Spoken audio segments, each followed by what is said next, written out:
Encore une fois, j'ai pas pensé à prendre de notes, donc ça va encore partir dans tous les sens. Enfin, vous connaissez la recette maintenant. Twip! Bonjour et bienvenue sur Alcoscope, la chaîne faite avec le cœur et tournée avec les pieds. C'est un plaisir de vous retrouver pour cette 215e vidéo où je vais vous parler de mes expériences de lecture et de visionnage cette semaine. Je vais parler de pas mal de choses, donc je m'excuse d'avance si je pars dans tous les sens ou si j'essaye de structurer ma pensée. Mais bon, ça, comme vous le voyez, si vous avez l'habitude de la chaîne, je pense que vous êtes habitué. Une fois n'est pas coutume, cette vidéo sera illustrée par une carte que je serai en train de réaliser pour l'habillage de la vignette. Je pense que je vais basculer d'ailleurs pour petite anecdote sur ce format là de façon définitive pour la simple et bonne raison que le setup vidéo me pose souci actuellement puisque j'ai besoin de place pour mes travaux et mes recherches sur les sketch cards que je suis en train de réaliser. Donc c'est pas simple pour moi en ce moment de filmer dans de bonnes conditions. Donc dorénavant, je pense que vous aurez voilà ce fondu que vous êtes en train de découvrir pour la vignette de la vidéo du jour, qui, comme vous le constatez, va concerner une expérience de visionnage qui concerne Les Gardiens de la Galaxie volume 3. Vous le savez sans doute, le film est sorti cette semaine, réalisé par James Gunn, le 3e volet qui a quand même le mérite d'exister suite à une péripétie assez incroyable de la part du réalisateur qui s'était fait virer de Disney, puis est revenu suite à un blocus de la part des comédiens qui ont exigé ne tourner que sous sa houlette et pas autrement. Je l'ai regardé donc du coup hier soir. Au moment où je tourne cette vidéo, nous sommes samedi fin de matinée et je l'ai vu donc hier soir dans le tout nouveau cinéma de ma petite ville. Et pour la petite anecdote, le directeur de la salle m'a contacté. Alors, ce qui est marrant, c'est que je comptais le contacter également pour faire une animation autour de la sortie de ce film. Voilà, pour parler des sketch cards, des cartes à collectionner, tout ça. Et les gens étaient au rendez-vous, c'était vraiment pas mal. C'était plutôt cool. Des gens que j'avais déjà côtoyés d'ailleurs lors d'autres animations dans un autre cinéma. Sur des films de l'univers Marvel également d'ailleurs. Et le film en lui-même, je le trouve très sympathique. Je retiendrai un adjectif, c'est émouvant. Voilà, le film est très émouvant pour plein de différentes raisons que je n'évoquerai pas pour vous laisser quand même un maximum de surprises, d'avoir le plaisir de la découverte, bien évidemment. À ceci près que ce film ne fait que confirmer que depuis Endgame, il est très compliqué pour moi d'avoir la même flamme et la même magie que les 10 premières années de Marvel Studios. Je m'explique. Dès lors qu'Endgame a été terminé, Kevin Feige avait pris la décision de pousser et de développer non seulement l'univers tentaculaire de Marvel, mais aussi de ses supports. Du coup, pour suivre pleinement l'activité de Marvel Studios, il faut se farcir les séries Disney+, qui sont de qualité inégale, je l'admets volontiers, ce qui donne aussi des productions cinématographiques inégales également. Pour diverses raisons. Ça me peine et ça me chagrine beaucoup, d'autant plus que le constat était assez amer quand j'ai vu le Doctor Strange Multiverse Madness. Dans un univers aussi coloré, riche et foisonnant que peut l'être celui de Doctor Strange, avoir des effets spéciaux qui parfois frisent un petit peu les fanfictions qu'on peut trouver sur YouTube, c'est assez dérangeant. Pour moi, c'est des univers qui demandent 2 fois, voire au moins 3 fois plus de temps. Et je salue d'ailleurs à ce sujet cette information qui avait été communiquée par le Comic des Comics sur sa chaîne, qui expliquait que Marvel Studios pressait littéralement ses artistes jusqu'au burn-out, jusqu'à des dépressions, pour livrer des travaux absolument titanesques en des temps extrêmement restreints. Et c'est pas faisable, c'est pas viable. Si on veut un travail de qualité, il y a 2 facteurs à prendre en compte, à savoir le temps et l'argent. Je pense qu'à l'heure actuelle, les productions de Marvel Studios sont rushées pour répondre à un planning de plus en plus gourmand. Et c'est là où ça devient vraiment dangereux à mon sens. Mais pour en revenir au Gardiens de la Galaxie volume 3, je n'ai pas boudé mon plaisir. Même si j'étais étonnamment surpris que le méchant du film a été limite plus intéressant que celui qu'on veut nous présenter comme étant le successeur de Thanos. Je n'en dirai pas plus encore une fois. La direction artistique est absolument dingue pour les Gardiens de la Galaxie. Et je remercie James Gunn et sa folie de proposer des trucs aussi barrés que ce qu'il a pu nous démontrer encore dans ce film-là. Un petit trigger warning cependant. Si vous avez des enfants qui sont en bas âge, mettons 6-7 ans, je vous invite à y réfléchir à 2 fois avant d'aller voir les Gardiens de la Galaxie Volume 3, car il va comporter surtout une scène que je trouve très osée de la part de James Gunn d'avoir montré, mais qui risque de causer quelques cauchemars. C'est un plan qui est extrêmement bien fait, mais c'est pas pour les enfants. Clairement pas. Même si c'est un film familial. C'est ça qui est étonnant, c'est que ce plan existe alors que c'est un film qui se veut familial. Au niveau de la direction artistique, donc je disais que c'était un film extrêmement fou, extrêmement barré, et j'aurais adoré que les Gardiens de la Galaxie, que Doctor Strange Multiverse Madness ait bénéficié d'autant de soins et de richesse que ce qu'a pu être les Gardiens de la Galaxie Volume 3. Bien évidemment, si vous aimez les bandes son des années 70, 80, 90, 2000, vous allez être vernis, vous allez être gâtés. La bande son qui était comment dirais-je, l'apanage du tout premier film des Gardiens de la Galaxie, c'est réitéré dans le 2, et là dans le 3, il y en a vraiment à foison. Donc ça, c'est vraiment plutôt cool. Je n'ai pas vu les scènes post-génériques, c'est ma fille qui m'a fait le petit débrief parce que moi j'ai dû me précipiter hors de la salle pour remonter mon stand et accueillir les spectateurs pour terminer mon animation. Mais de ce que j'ai pu comprendre, les scènes sont plutôt sympathiques et teasent un petit peu le futur de la franchise.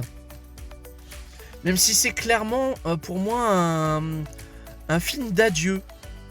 Je ne saurais pas l'expliquer ni comment ni pourquoi, mais ce Gardien de la Galaxie Volume 3 a des airs d'adieu à mon sens. Je parle de ressenti, je ne parle pas d'avis définitif clairement exprimé par le film. C'est ma vision en tant que spectateur. Je vous conseille donc évidemment de voir ce film sur grand écran. C'est un film grand spectacle. J'ai beaucoup apprécié la proposition de James Gunn sur cette histoire, qui m'a beaucoup rappelé un autre comics, un comics qui s'appelle Nous 3, We 3 en VO, donc par Grant Morrison et Frank Whiteley. Vous savez évidemment de quoi je veux parler si j'évoque ce titre-là, mais ce n'est pas vraiment une surprise puisque la chose avait déjà été évoquée dans un précédent opus des Gardiens de la Galaxie. Je terminerai simplement cette petite critique ciné, même si je déteste le terme de critique parce que je n'ai ni la prétention d'être un critique ni d'être un spécialiste en la matière, de tout simplement dire que j'étais très content de retrouver un comédien cher à James Gunn, le temps d'un rôle, alors qu'il était déjà présent dans les autres Gardiens de la Galaxie, mais où il ne prêtait que sa voix. Là, il a un petit rôle qui m'a fait plaisir. Ça m'a fait vraiment plaisir de retrouver ce comédien qui est pour moi clairement vraiment sous-exploité et qui mériterait d'avoir beaucoup plus d'aura et de lumière. Voilà. Ça, c'était pour la partie expérience de visionnage. Pour la partie expérience de lecture, cette semaine, la grosse sortie, il y en a 2 à mon sens. La première, c'est la BD parodique des copains Ced et Stivo, à savoir Marvelouse. Le tome 2 est sorti. Comme vous le voyez à la couverture, c'est une parodie de l'univers des super-héros Marvel, mais fait avec amour. Vous le voyez, c'est une couverture qui reprend la célèbre cover de John Byrne, à savoir X-Men Days of Future Past. Les deux compères s'amusent à flinguer clairement la franchise Marvel à toutes les sauces, qu'elles soient cinématographiques ou séries télé, mais en y intégrant des petits clins d'œil faits avec amour et avec humour, tirés des comics. On les sent vraiment passionnés par les BD, ça se voit, ça se sent et ça fait vraiment plaisir. Ce tome 2 est sorti du coup cette semaine, je me suis évidemment précipité pour me le procurer. J'ai lu les premières pages et je retrouve déjà la même magie du premier tome. Ça fonctionne à merveille, c'est très drôle, ça se prend pas la tête et ça se lit tout seul. Bien évidemment, le bagage que doit avoir le lecteur, c'est d'avoir au moins vu les films dont il est question ici. Voilà. La deuxième sortie de ce livre, la deuxième sortie de cette franchise, moi clairement me fait appeler un troisième tome, d'ores et déjà. Le format est cool, la narration est cool, il y a plein de gags et plein d'histoires qui peut se dégager de Marvelous, et je n'ai qu'une hâte, c'est de savoir si oui ou non vous allez laisser aller sur ce titre, si vous allez craquer pour la lecture de ce second tome. Moi je suis absolument conquis et je ne saurais que trop vous recommander donc cette lecture. L'autre tome, l'autre grosse sortie de la semaine, c'est le nouvel opus de la saga du Badverse sauce Sean Murphy, à savoir Batman Beyond the White Knight. Et que vous dire si ce n'est que c'est une putain de claque. Je l'ai déjà lu en version numérique, j'ai eu la chance de tomber sur l'édition en noir et blanc. Et là, je vais faire mon petit Guy Bedos, je vais faire mon Jean-Pierre Coff. C'est de la merde, ça me fait chier. C'est de la merde, ça me fait chier, pourquoi ? Parce que quand j'ai lu la version numérique de Batman Beyond the White Knight et son spin-off consacré à Robin, c'est à savoir qu'il y a une petite histoire sur Robin, donc le personnage incarné par Jason Todd.